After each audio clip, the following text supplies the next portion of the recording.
Let's see how to connect pen drive to Realme Mobile.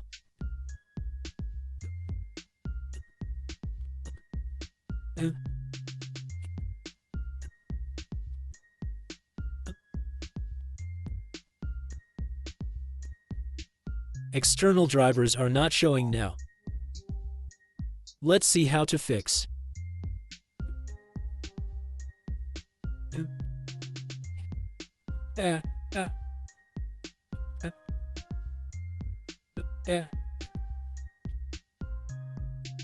You need to enable OTG connection on your mobile.